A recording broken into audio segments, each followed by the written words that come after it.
Hola, bienvenidos al podcast Psicoeducando en Salud Mental, con el psicólogo clínico Eduardo Mazariegos.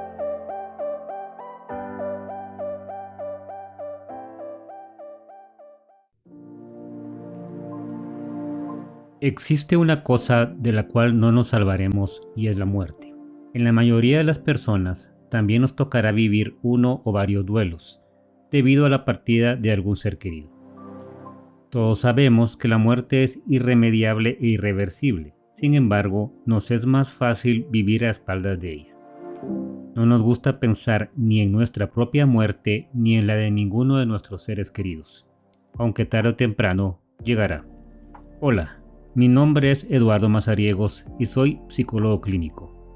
Hoy hablaré sobre el duelo y comenzaré definiendo que es un conjunto de pensamientos, sentimientos, emociones y conductas asociadas a una pérdida. Al decir pérdida no me refiero solamente a personas. También se refiere a la pérdida de alguna parte del cuerpo, pérdida de la salud debido a algún accidente o enfermedad, pérdidas por muerte o desaparición de una mascota. También se pasa un duelo debido a pérdidas en el contexto relacional. Esto quiere decir cuando se da un divorcio o una separación, causando un duelo por la pérdida del cónyuge. En el caso de los niños, sienten la pérdida de su forma de vida familiar, al partir alguno de los padres. También se vive un duelo cuando se da un cambio de residencia o de escuela, ya que en este caso se perderán los amigos, vecinos, etc. Y por último, también podemos hablar de pérdidas en nivel socioeconómico, debido por ejemplo a despidos, robos, incendios, etc. En este podcast, por cuestión de tiempo, me enfocaré principalmente en el duelo de un adulto, por la pérdida de un ser querido. Aunque mucho de lo que comentaré puede también aplicarse a otras pérdidas mencionadas. Al darse un duelo, vamos a sentir profundamente tristeza, dolor y en algunos casos rabia y miedo. El duelo se puede prolongar más allá de lo necesario, según la capacidad o no capacidad que tenga la persona de aceptar ayuda. En algunos casos, la posibilidad de sustituir esa pérdida. Esto último principalmente en el caso de una relación de un noviazgo o en el matrimonio, o cuando se debe a un despido, ya que en la mayoría de los casos se solucionará al encontrar un nuevo empleo. La forma de atravesar un duelo difiere entre otras cosas a la edad de la persona y la etapa del desarrollo que esté viviendo, ya que no es lo mismo cómo afronta el duelo un niño, un adolescente o un adulto. Cuando se habla de duelo, comúnmente se divide en 5 etapas, las cuales se deben atravesar y resolver. Estas etapas son negación, ira, negociación, depresión y aceptación. Estas no tienen que ser siempre en ese orden y a veces no se presentan todas. Sin embargo, comentaré brevemente cada una de ellas. La primera etapa, de negación, se refiere al hecho de no aceptar la realidad de que ya no está con nosotros el ser querido. Esta etapa nos ayuda a amortiguar el golpe y aplazar parte del dolor que nos produce su falta. La segunda etapa es la ira, en la cual se presenta enojo y resentimiento, y son el fruto de la frustración que produce el saber que se ha dado una muerte y que no se puede hacer nada para arreglar o revertir. Muchas veces en esta etapa de ira se suelen buscar culpables, o sentirnos nosotros mismos con algún tipo de culpa por haber o no haber hecho algo mientras la persona vivía. La ira dentro del duelo es una carga emocional muy fuerte, por lo que es fácil que se den estallidos de enojo, muchas veces en contra de quienes no tienen nada que ver con nuestra situación. La tercera fase es la de negociación. Esta suele ser breve y presenta un intento de negociar, por ejemplo con Dios, buscando revertir, si eso fuera posible, lo ocurrido. Esta fase es común en los procesos de duelo anticipado o autoduelo, es decir, que se da ante una pérdida de la salud o alguna que consideremos reversible. Por ejemplo, ofrecemos cambiar y mejorar nuestras actitudes, comportamientos o hábitos a cambio de revertir lo que nos está afectando. La cuarta fase es la de depresión.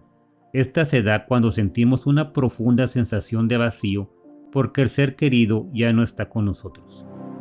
Aparece una fuerte tristeza que no se puede mitigar con excusas ni con la imaginación, y que a veces nos lleva a una crisis existencial.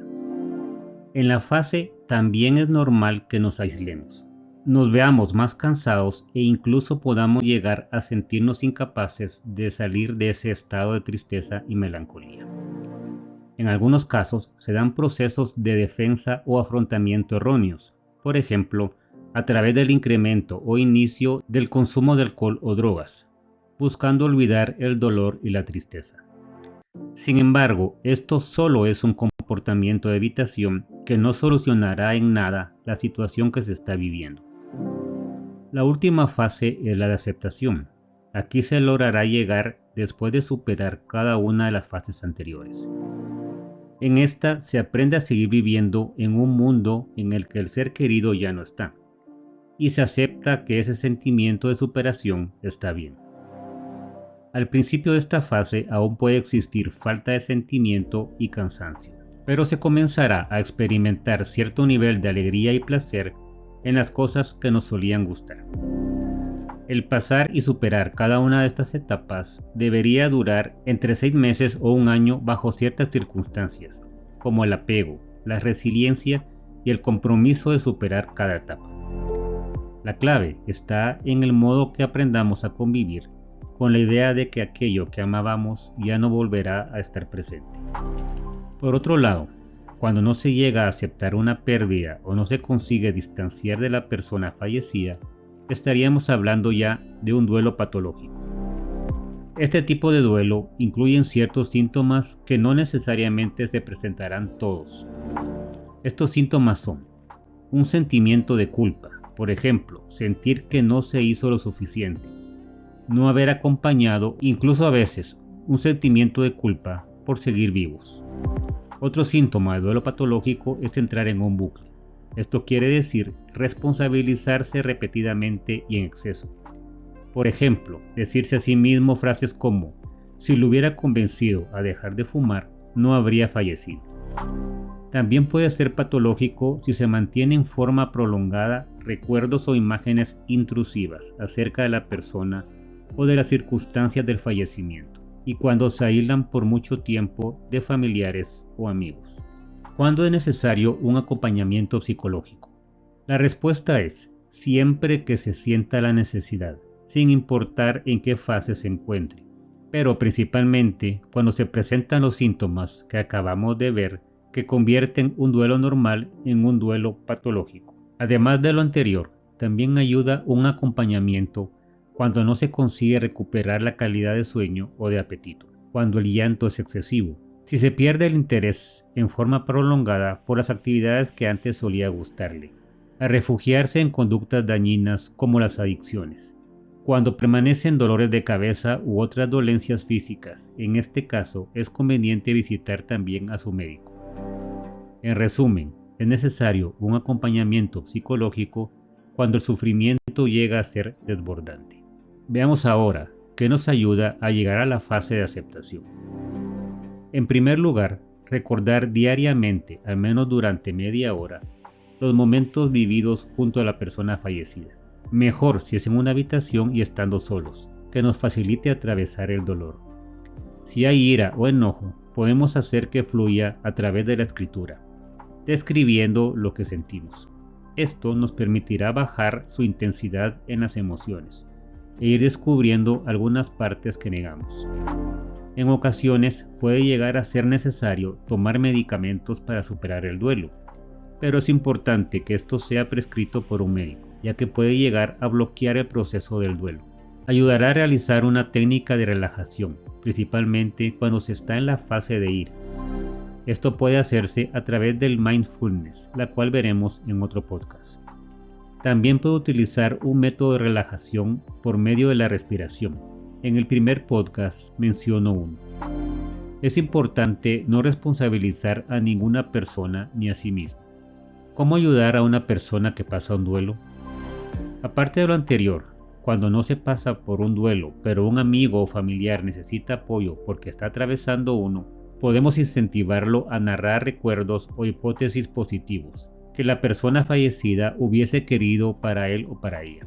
Es decir, decirle frases como: si estuviera viva o si estuviera vivo, me gustaría verte retomar tu vida. Si la persona desea hablar sobre la pérdida, se le debe permitir y escuchar activamente. En esos casos debemos evitar frases como: ¿por qué te torturas hablando de ello? Finalmente, en el caso de niños, es importante permitir que asistan a los rituales como el funeral, actos religiosos, etc.